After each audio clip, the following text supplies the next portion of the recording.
Hello बच्चों, पिछली बार की तरह इस बार भी मिलाया हूं एक नई ट्रिक इलेक्ट्रोमैग्नेटिक स्पेक्ट्रम याद करने की, जो फिजिक्स और केमिस्ट्री दोनों में इंपॉर्टेंट होगी।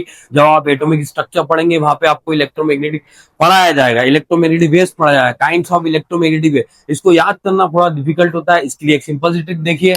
Cosmic gamma X U B I M radio, cosmic ray, gamma ray, X ray, U ultraviolet ray, V visible ray, I infrared, I M M मतलब microwave और आर मींस रेडियो वेव।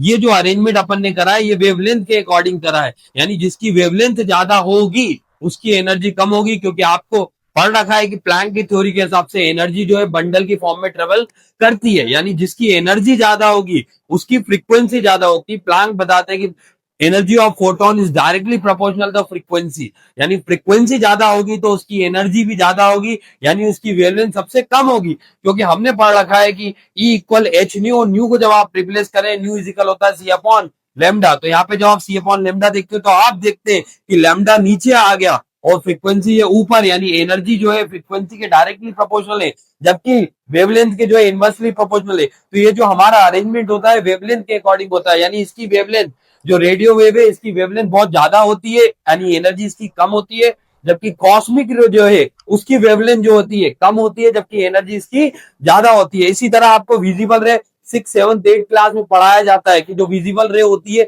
वो colour से मिलकर बनती है, जिसको हम short form में पढ़ते हैं विबग्योर।